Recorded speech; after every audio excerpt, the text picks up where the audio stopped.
We get dirty, and the world stays clean. That's the mission.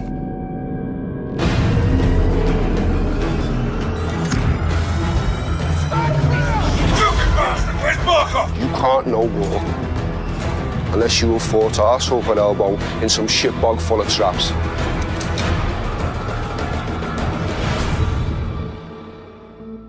For Modern Warfare, expectations are so high that coming in and reimagining it from the top to the bottom is humbling, to say the least. I'm Taylor Kurosaki, the studio narrative director at Infinity Ward. Now, it's my job to make sure this game is everything the fans expect, and hopefully a lot more. Today, I have an opportunity to sit down and chat with someone who has a similar challenge and responsibility, and that is Barry Sloan, the guy that's bringing to life one of the most beloved characters in the Call of Duty series. Thanks for being here. Of course, mate. It's a pleasure. What was it like for you to be put into this role, and how does that relate to your experiences of playing Call of Duty in the past?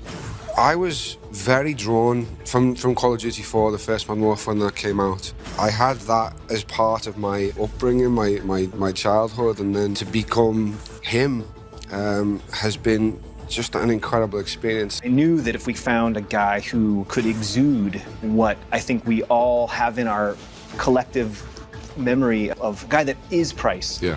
the ceiling would be way higher. And I think that's what we got with you. And obviously I wasn't aware because you weren't saying it was Captain Price. You were just saying, I can't remember the name on the audition, but it was Commander Sykes. Yeah. I knew in that moment, I felt like, okay, this is the guy.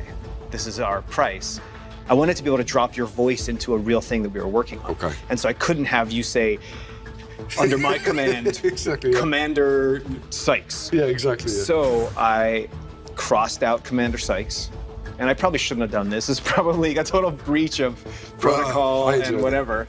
But I just wanted to hear your voice saying those words. Yeah. So I crossed it out, Yeah. and I wrote, under my command, Captain John Price. Price. Yeah. And I do remember saying, oh, that's a name drop. Right there, that second. I was like, okay, here we go. Under my command, Captain John Price, you will have full executor authority.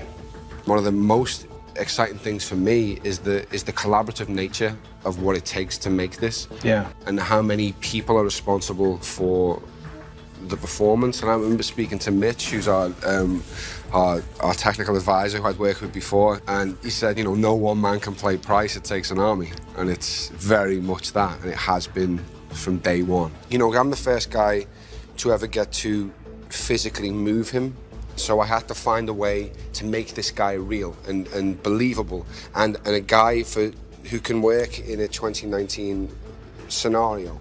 Above all else, he is a protector. He is a guide, but I wanted to make sure that in every scene I'm checking in on the person that I'm with. But I tried to make this Price be someone who you would aspire to be. Well, it's not over yet. Trust me. I always have. For you, I mean, you've got not just one character's work to worry about. You have the entire franchise on your shoulders. How did you feel about having to take that on? Our goal was to make a game that gave all those feelings that we've had playing the original series, because we have to not just exceed the expectations of what those other games were, we have to exceed the expectations of what your memories were of playing those games. Nostalgia's a tough battle. Yeah. We didn't want it to just be another one. We didn't want it to just be, it's close enough to the original games. A bunch of the original guys that made Modern Warfare heard that we were working on it, and they were like, I want to be part of that. So we got an infusion of the original blood, and so I think we were prepared to take on this huge undertaking and this huge honor. As someone who is a fan of gaming, who plays, although I'm filming it, I'm still not part of the process of making them. You've taken what was the acceptable level in this genre and put it somewhere that people are now going to have to try and get close to, because it's blown my mind what I've seen. I didn't expect it to look as incredible as it does. It's really, really special. When can you breathe? We just did. So let's talk about embodying the man, Yeah. right? Being on the PCAP stage, making a TV show or a film versus making a game, and what that experience means to you. There's much more parallels to theatre and video game. because you're being asked to dispel belief in a similar way. You know what I mean? It's that you know you're going into a make-believe world quite clearly. You're separated from it, but your brain allows you to believe aspects are real. You can almost touch it these days with the way video games look, and so that aspect of bringing your audience to you it feels like theatre to me in that sense as well, and certainly the way we film it, because you know when you're on a film set or a TV set, you know, like now I can look at the camera, I can speak to the operator, and I can know, okay, this is probably a tight shot. Hopefully I'm getting it right somewhere around here to about here. I know I've got about this much space, and then my frame cuts off, so I can manage my shot or my performance for that particular shot. But when we shoot PCAP, we have the whole room. Yeah. And I don't know what point you're going to come in for the close-up of Price in here, or when you're going to need to be super wide to get the feel of the scenes. You have to be on the whole time. You have to know the man or the woman that you're playing and be in there, locked in the whole time, because it could be on you when you don't expect it. Like Jeff will be there with the camera making the shots, but that's not necessarily the shot. You can't play to that camera because it's not there, so it's like you have to just let him direct you through, but not react to the camera being there. We're all just pawns in this. You speak for yourself. Talk about the training you went through with Mitch. It was tough, man. Mitch and Steve, they both served in the SEAL teams, and their way of educating actors is to literally drop you into the most realistic version that is possible. A lot of my technique is from him. Like, just in general, my shooting technique, the way I clean rooms come from his techniques. Get down on the fucking floor now! Get down! Down the fucking floor! Stay there! I mean, the war genre in general, it's a source of pressure. Yeah. For characters, right? You know this better than anyone, that pressure reveals character. And that's what we try to put our characters under, is under pressure, so that they're forced to evolve. They're forced to overcome that obstacle and get out of their comfort zone. And so for us as creators to work in that genre, that's part of making Call of Duty, and to not only empathize with characters who are put under pressure and have to reveal their true nature, and to be forced to make those kinds of choices, and to do the thing that Mitch and Steve and those guys always say, which is to operate perfectly in an imperfect situation. But now you go, here's the controller. Yeah, well, you try. Good luck. Yeah. It's been an honor working with you, man, and I hope we get to keep working together in the future. That's it, mate. Absolutely. Yeah. Where do we draw the line, sir? You draw the line wherever you need it, Sergeant.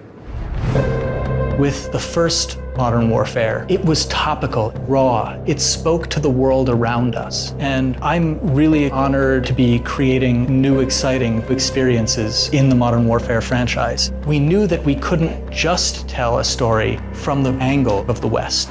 It's about different perspectives, everybody trying to get what they want. A lot about war has changed. It's not about good and evil. It's all shades of gray.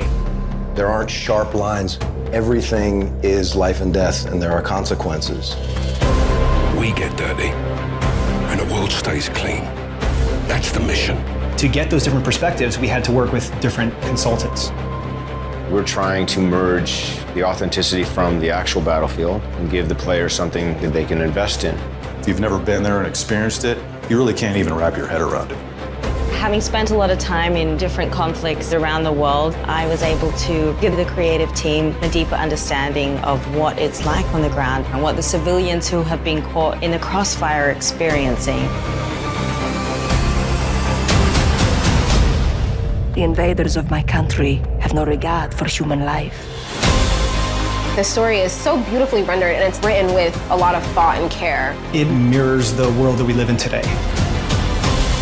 In our fictional country of Urzikstan, the superpowers, they can't fight directly, so instead they fight through proxies. One man's terrorist is another man's freedom fighter. Nothing is ever straightforward. There are so many nuances. There's a gray area, and today's soldiers work in that space. They go out there and they do their best because they fight for what they believe in. The setup of this game is nerve gas gets stolen and may be in the hands of terrorists. and players need to track it down and figure out who has it before it gets used against us or our allies.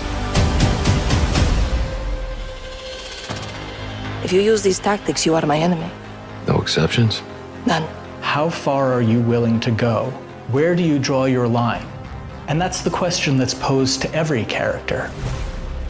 You're gonna play as 3 different characters. We've got Sergeant Kyle Garrick. He is a SAS soldier working counterterrorism in London. We don't stand a chance in hell with these rules of engagement, Captain. They can tell us where, they can tell us when, don't tell us how. You've got Alex. He's a CIA operator. We gotta move now. He doesn't get to choose where he goes and what he fights for. He's a career soldier. And Farah, the commander of a liberation force. She really breaks the mold. She's grown up in a land under occupation, and she's become the leader of the resistance. Farah says, I am only willing to do what is honorable. I would rather lose than win by doing something dishonorable. You'll be reintroduced to Captain Price, but we've given him more humanity. You want to fight side by side with him because you know that you're fighting with the best. We set ourselves the goal of making something that was as authentic as we possibly could. And a lot of this came from talking with our Navy SEAL consultants. We bring our expertise from careers in the military. And we work with every single department and take experiences we've had and apply them. We're trying to hit every detail. The way we moved up the stairwell and the stack where guys are covering every angle. The authenticity was addressed right off the bat. It's always been the primary focus. Our belief is that the more accurate we can make it, the more the player can invest in it. They said, if you want to tell a really important story, tell a story about imperfect men doing an imperfect job and being expected to do it perfectly.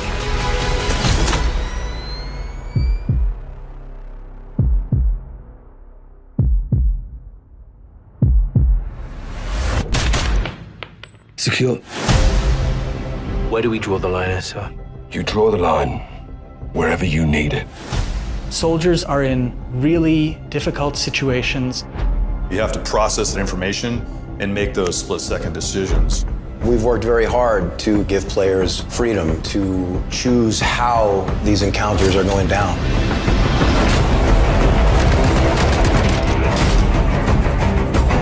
Any further complications and we're at war. Well, that don't complicate it. To shed light on a whole other side of warfare, it's a big responsibility. Balancing that with an experience that is fun, is exciting. It's incredible to navigate through these situations and to really feel like you're part of it. If you stay, we can help you. But if you stay, you fight.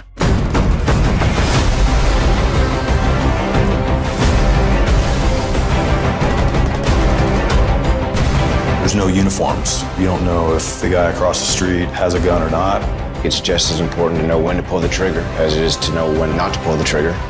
I want the players to appreciate the complexities, but I also want them to have fun.